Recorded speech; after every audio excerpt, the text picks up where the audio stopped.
Para personas inquietas, Capital Radio. El remate, con Miguel Ángel González Suárez.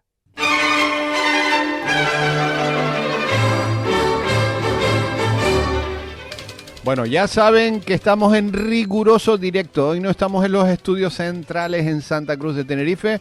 Nos hemos salido fuera y nos hemos venido a esta isla, esta grandiosa isla de Fuerteventura. Y estamos en el Cotillo, apunten, Cotillo. El Cotillo está muy cerquita de Corralejo. Es un pueblito de marineros, de pescadores, y solo hay 2 hoteles. O sea, que está el Coral Cotillo Beach y el Coral Cotillo Reef.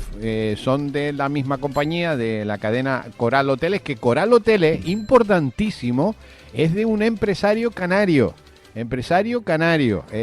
Coral Hoteles, no es de un empresario de Palma de Mallorca, ni un empresario de Barcelona, ni un empresario del Reino Unido, no, es de aquí, de la tierra, un señor, que le mando un abrazo a don José Barreiros, querido amigo, abrazo fuertísimo, ya que es un empresario que lo que gana lo invierte aquí, en esta tierra, no se lo lleva a Suiza, ni a las islas X o Y, no, lo invierte aquí porque quiere seguir creciendo como empresario turístico. Bueno, estamos en Fuerteventura, en el Hotel Coral Cotillo Beach. Llegamos de noche, ya amanecido, estamos en la piscina, todavía no hay clientes en la piscina ni en el restaurante, es muy tempranito para los que vienen de vacaciones para desayunar, pero bueno, me imagino que dentro de unos instantes empezarán a llegar todos los clientes de este hotel.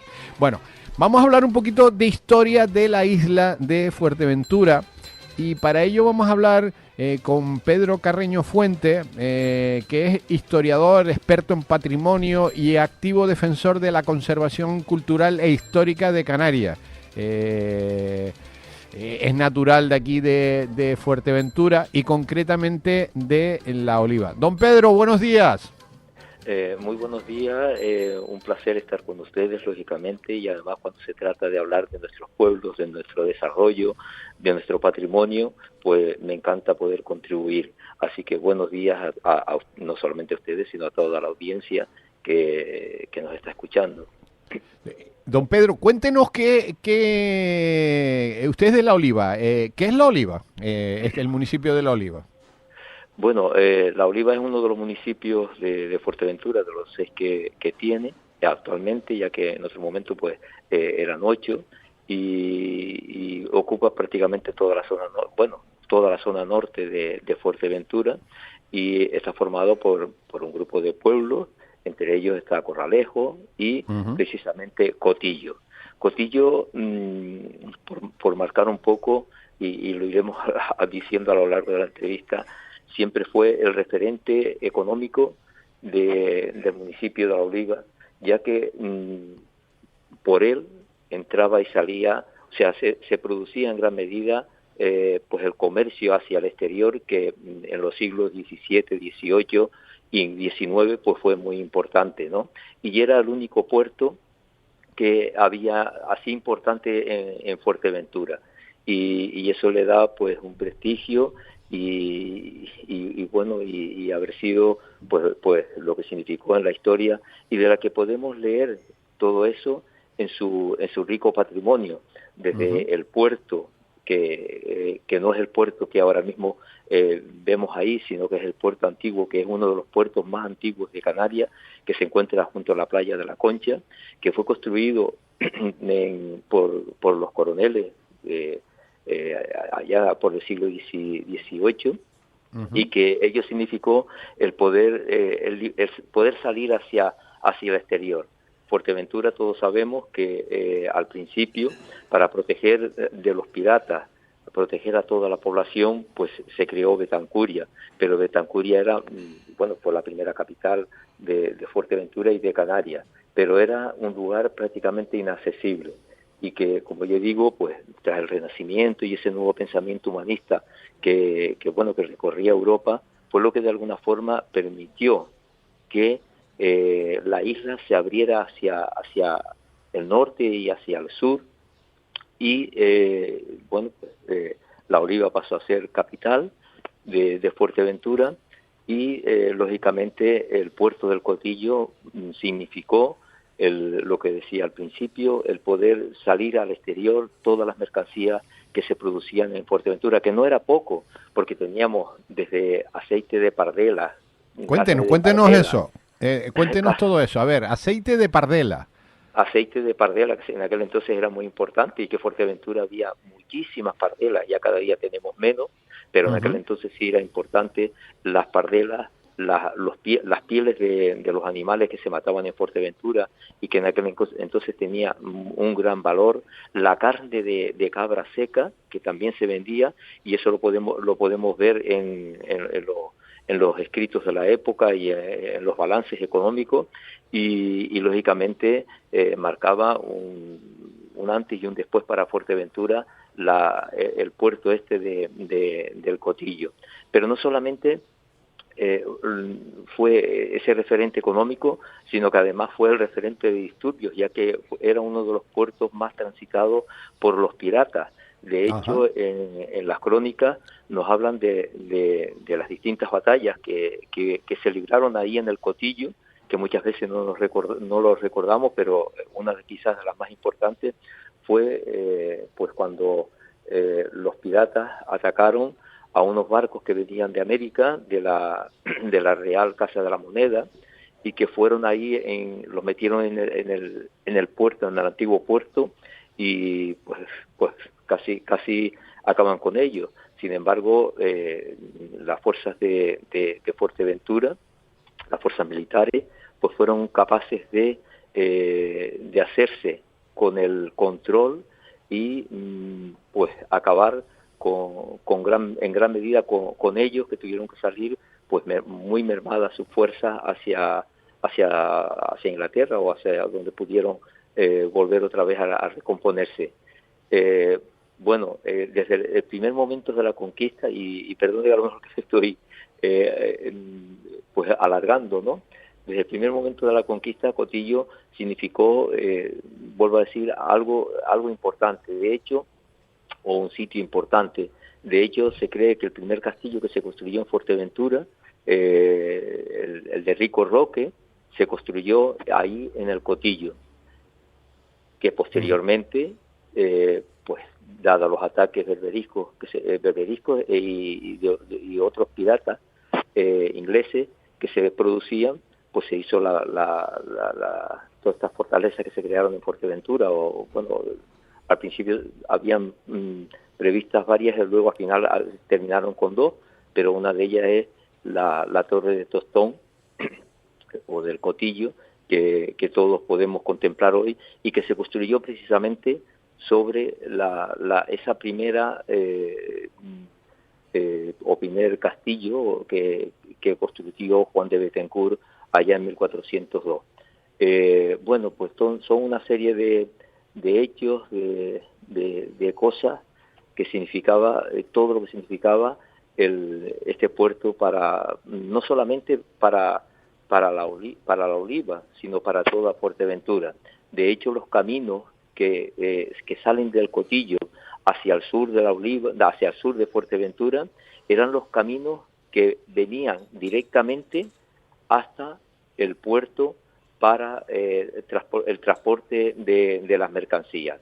Así que el Cotillo ha sido ese referente, no solamente en lo económico, es una referencia patrimonial, es una referencia por todo lo que significó los ataques berberiscos a Fuerteventura. Había nombrado ese, que fue importante, pero también otro de los más destacados fue aquel en el que entraron por el Cotillo un grupo de piratas que llegaron hasta la Oliva, que se envenenó un aljibe para que cuando pasaran por allí bebieran agua, como así ocurrió, y acabar con la vida de ellos, ¿no? O sea que tendríamos historias para contar, muchas sobre este lugar tan estratégico para el norte y Fuerteventura en general. Está claro que el Cotillo es un punto histórico de la historia de Fuerteventura. Sí, sí, como estaba diciendo, ha sido muy importante y nos podemos, o sea, usted fíjense, por ejemplo, quizás es el lugar de Fuerteventura donde más hornos de cal, por ejemplo, pues aún se conservan, porque era un lugar muy especial en ese momento en que la industria de la cal, que es otra de las cosas importantes de la isla, pues estaba al rojo vivo, ¿no?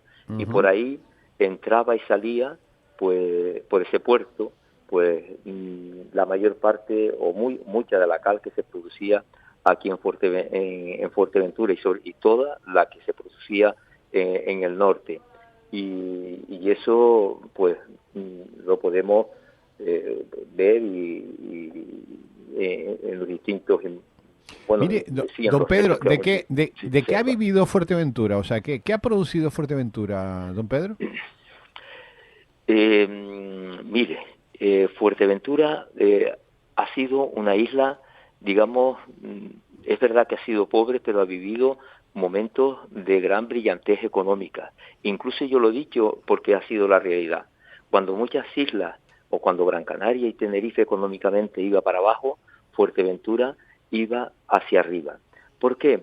Tenía algo, bueno, que era de gran valor, como la horquilla, que eso dio mucho dinero a la isla.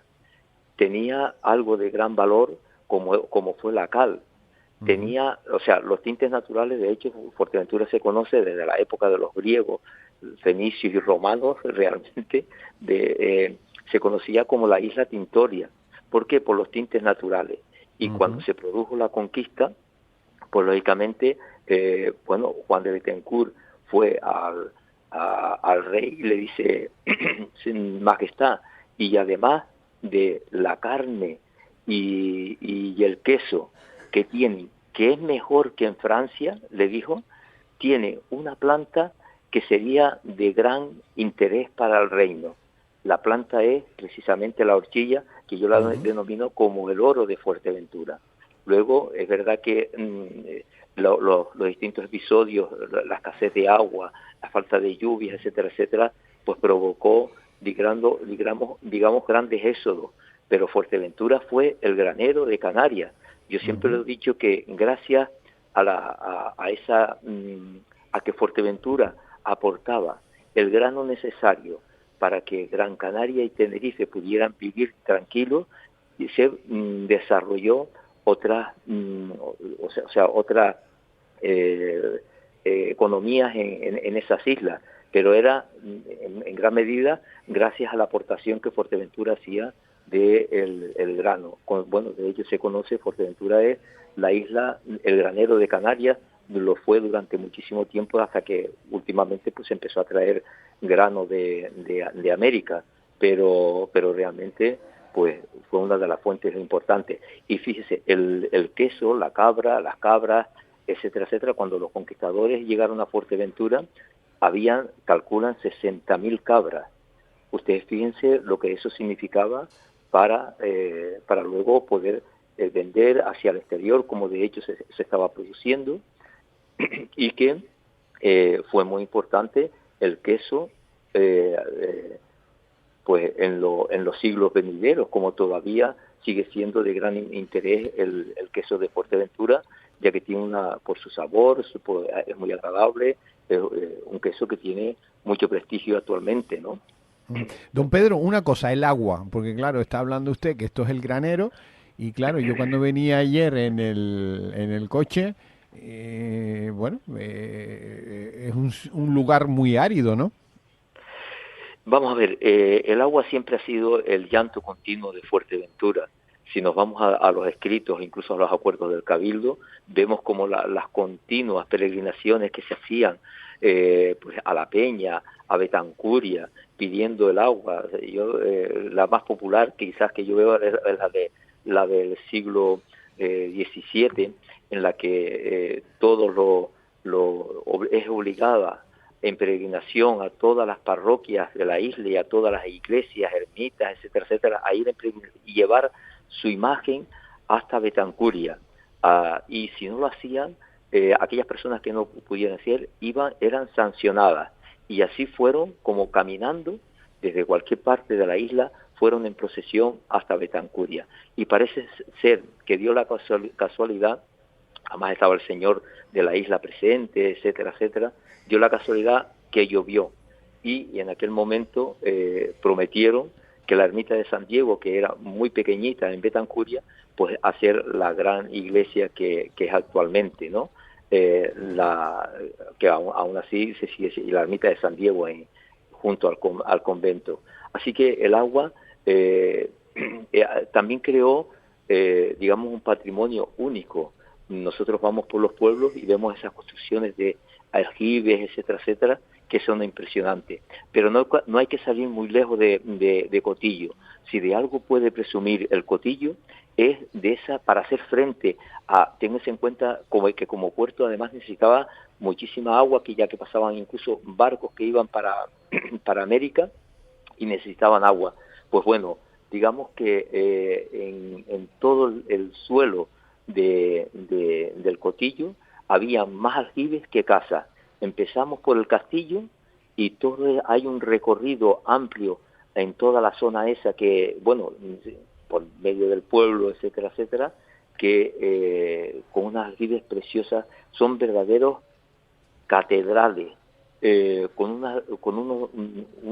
unos techos que son hechos todos en piedra, que son extraordinarios. No están visitables, solamente las podemos ver de fuera, pero el gran valor supone Pero entonces, don Pedro, el agua era de lluvia nada más, solo hay agua de lluvia. No. El agua de lluvia era principalmente cuando había agua de lluvia, pues muy bien. Pero, por ejemplo, si nos hablamos de la zona norte, el barranco de Esquinzo, para aquellos años secos, pues se había construido un pozo para cada pueblo en la época de los coroneles, con lo cual el servicio estaba garantizado. Y no solamente con los pozos, en aquellos años de que llovía, que eran pues escasas. Ténganse en cuenta que en el siglo XVIII pues hubo muchos años que no llovió, y eso provocó un éxodo, y que, bueno, Roldán Verdejo lo manifiesta en su libro de la situación que se creó en Fuerteventura. Pero porque no solamente no llovía, sino que los nacientes de agua estaban muy mermados por el tiempo que hacía que no llovía. Y por lo tanto, aquellos años que llovía muy poco, la población, que era escasa, se nutría de las aguas de los pozos y las aguas de las fuentes. El agua de las fuentes tenía la particularidad de que era agua muy pura, agua sin sal, y agua muy muy buena, de buena calidad, y el agua de los pozos pues tenía un poco más salobre. Sí, un poco más salobre. Pero bueno, de alguna forma, casi, pues digamos que lo mínimo sí estaba garantizado el agua. Téngase en cuenta que no era el derroche que hay hoy de agua, sino que en aquel entonces pues la gente lo cuidaba mucho, porque en ellos tenía la vida, ¿no? De todas maneras, hoy en día con las desaladoras ya ese problema no es un problema mayor, ¿no? No, hoy no tenemos problemas, porque de alguna forma pues estas plantas desalinizadoras, que desde el año 74 me parece que empezaron a funcionar en Fuerteventura, y ha sido gracias a ellas podemos tener turismo, podemos hacer una vida normal, porque si no, pues fíjense. Pero don Pedro, qué cosa tan curiosa, cuando no tenían agua eran en el granero de Canarias, y ya ahora que tienen agua, la agricultura no camina, ¿no? Cierto, a mí me da una mucha paradoja, pena. ¿no? Una paradoja tremenda. Cierto, y que a mí me da mucha pena, porque si usted llega a Fuerteventura, que ve todo eso, esos suelos que tanto trabajaron nuestra gente, de una laboriosidad extraordinaria hasta arriba a las montañas, y que hoy no es más que una ruina. Y a mí me produce efectivamente muchas penas. Con el turismo, acabó inmediatamente con la agricultura. Era mucho más fácil ir a trabajar a los hoteles, pero desde aquel momento quizás no se ha sabido ayudar a los agricultores para que no se abandone esa esencia y esa forma de vida, porque no sabemos si en algún momento tenemos que volver otra vez a ella. Hemos perdido todo, Pero, don Pedro, es que fuimos exportadores de cebolla. Exacto, tabaco, cebolla. Teníamos sí, pero imagínese, y ahora tenemos que traer las cebollas de Nueva Zelanda. Sí. Bueno, el 99,99% de lo que consumimos lo traemos de fuera, cuando realmente se podía producir en Fuerteventura. Y fíjense, es muy fácil simplemente subvencionar aquellos cultivos que son básicos, y además con poco dinero, que nos cuesta mucho, y se mantendría un poco esa imagen, contribuiríamos a mantener esa imagen histórica de Fuerteventura, de esa Fuerteventura interior, del campo, de las rosas, de las javias, y que sería y que la gente pueda vivir dignamente de ello. Eso sería posible con una partida que no tiene por qué ser millonaria, sino a lo mejor pequeña, y que se pueda subvencionar todos estos tipos de cultivos básicos para la subsistencia del día a día en Fuerteventura, y que no tengamos que estar recurriendo a otros lugares sin necesidad ninguna, y que serviría también para crear empleo aquí en la isla. Yo mire, antiguamente el tema de la cochinilla es otro de los temas, que es una planta de lo que se tenía un tinte. Si nosotros subvencionáramos ese cultivo, que efectivamente ahora mismo casi nadie lo quiere porque no tiene ese uso, pero sin embargo, si lo subvencionamos, provocaríamos mantener un paisaje agrario de primer orden, mantener con fines turísticos, mantener una actividad que nuestra gente tuvo en su momento y que podíamos recuperarla, porque en cualquier momento pueda ser útil también, y incido en ello, y mantener con fines turísticos ese paisaje que se nos está muriendo, y que ahora pues va para atrás, ¿no? O sea, yo creo que con poco se podía hacer eso, ¿eh? Don Pedro, que nos queda poquito tiempo, cuéntenos, Betancuria, primera capital de Canarias. Poca gente lo sabe, ¿eh? Sí, ciertamente. El otro día estaba con un grupo de niños pequeños, y entonces les preguntaba, oiga, ¿cuál fue la primera capital de Canarias? Pues te decían Morrojave, te decían, ninguno me decía Betancuria. Y a mí me dio, digo, qué pena, ¿no? O sea, porque creo que deberíamos saber al menos cosas básicas de nuestro entorno, ¿no? Pero si la gente sabe poco de que Betancuria fue la primera capital, no solamente de Fuerteventura, sino de Canarias, pero también, y me gusta decirlo, que La Oliva fue la segunda capital histórica de Fuerteventura. De ahí también ese rico patrimonio que tiene, la Casa Palacio de los Coroneles, de los gobernadores, toda la infraestructura militar, etcétera, de aquel momento, que estaba centrada en La Oliva, y hay un gran desconocimiento sobre lo que ha significado ese legado tan importante. Y luego definitivamente pues Puerto de Cabra, que hoy se llama Puerto del Rosario, a partir de 1860 aproximadamente, ¿no? Pero sí, esa es la realidad. Tenemos en gran medida cierto desconocimiento de lo que ha significado nuestra propia tierra, desde la conquista, antes de la conquista muchísimo menos, y hasta nuestros días. ¿Por qué Betancuria, primera capital de Canarias? Por una razón muy sencilla. Era el lugar idóneo para proteger a la gente, a los majoreros, que en aquel momento se los estaban llevando para la venta de esclavos. A mí me parece, eso era extraordinario, si quiere. O sea, que uno de los mayores problemas que tenía Fuerteventura, antes incluso de la la conquista era pues cómo los berberiscos, los ingleses, etcétera, etcétera, se estaban llevando, venían por aquí, además tenían una fama, todos sabemos, la presencia de canarios en la península, incluso en la corte de Portugal, además eran muy apreciados porque era gente muy... Estamos muy hablando noble. de los aborígenes. Estamos hablando de los aborígenes, sí. De los- Ujú. Y entonces, pues Betancuria significó ese lugar de hecho se obligó a todos los majoreros, tenían que vivir en Betancuria. Y lo que decía antes, desde el momento en que ya no fue necesario, pues Betancuria se despobló prácticamente, porque el lugar es muy inaccesible, hoy en día lo sigue siendo, y Betancuria empezó a perder población que ni siquiera aún hoy en día la ha recuperado. Es uno de los pueblos que parece que si no se toman medidas, pues está condenado como tantos pueblos del centro de nuestras islas que se están muriendo, ¿no?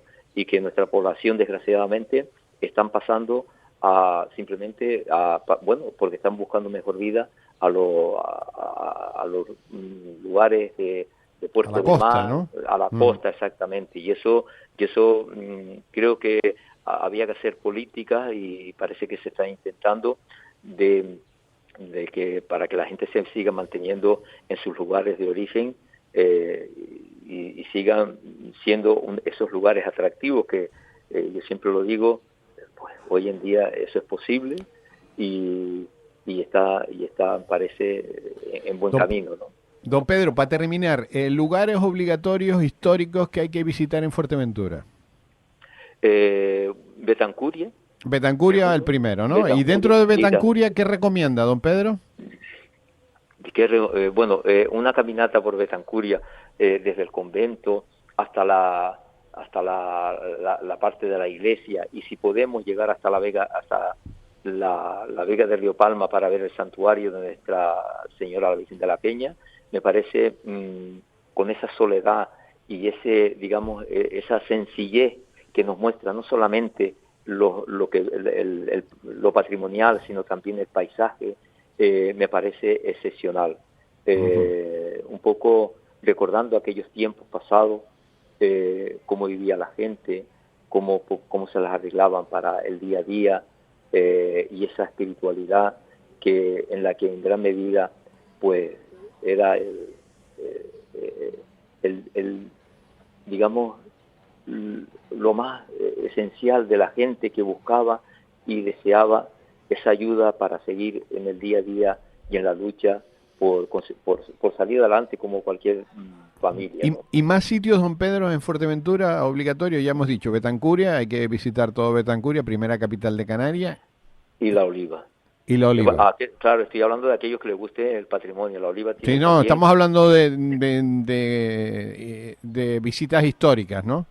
Sí, exacto. Entonces, La Oliva tiene el conjunto patrimonial más importante de Fuerteventura, aunque es verdad que necesita pues que se restaure, se ponga ahora mismo la Casa de los Coroneles, que fue la casa más importante de Canarias y que Javier Tucel, que fue un director general del gobierno de España de patrimonio, pues él dijo que la Casa de los Coroneles representaba la Alhambra, o era el equivalente de la Alhambra en Canarias, salvando la distancia y todo lo que eso. Me parece que las palabras de este gran historiador, que desgraciadamente murió muy joven, creo que marca mucho lo que quería y lo que representaba en sí la Casa de los Coroneles, y que lleva un tiempo cerrada, que es propiedad del gobierno de Canarias y que no debería nunca estar así, sino debería,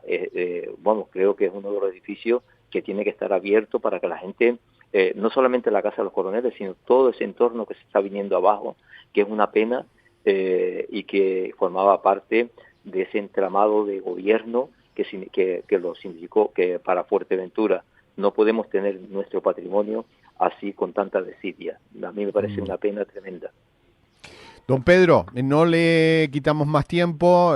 Don Pedro Carreño Fuentes, historiador, experto en patrimonio y activo defensor de la conservación cultural e histórica de Canarias y sobre todo de Fuerteventura, ¿no?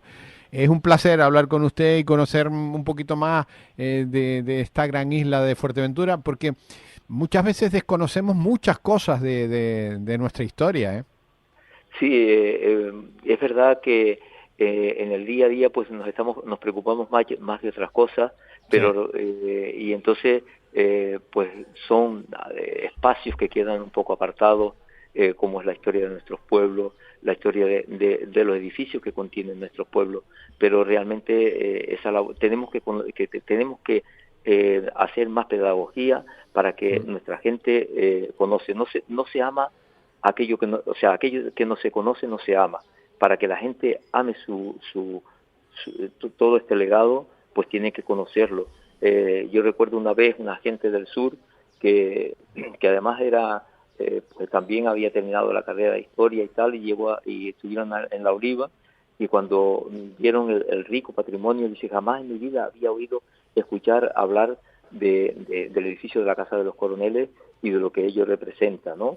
Y yo creo que sí.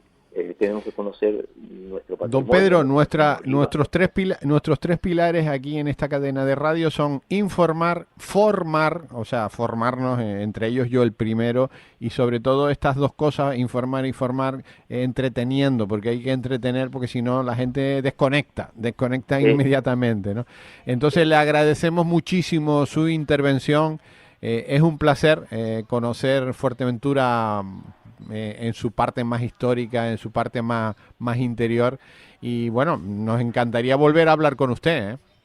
Pues nada, a su disposición, y sigan también, en este momento también me parece extraordinario lo que esta labor pedagógica que están haciendo hoy en el Cotillo, porque creo que es un lugar muy importante de lo que ha significado para la isla, como hemos dicho, y que mucha gente tampoco lo conoce, que tiene un encanto extraordinario y una historia que bien merece que todos lo conozcamos, porque así lo que se quiere más, se respeta más y nos enamoramos más de ese lugar tan privilegiado que ha sido Cotillo desde el primer momento de la historia en Fuerteventura. Don Pedro, historiador, estimado amigo, gracias por atendernos. Que tenga un día fantástico. Igualmente, muchísimas gracias y un saludo para toda la audiencia y especialmente hoy para la gente del Cotillo. Un abrazo muy fuerte. Igualmente. El remate con Miguel Ángel González Suárez. Capital Radio.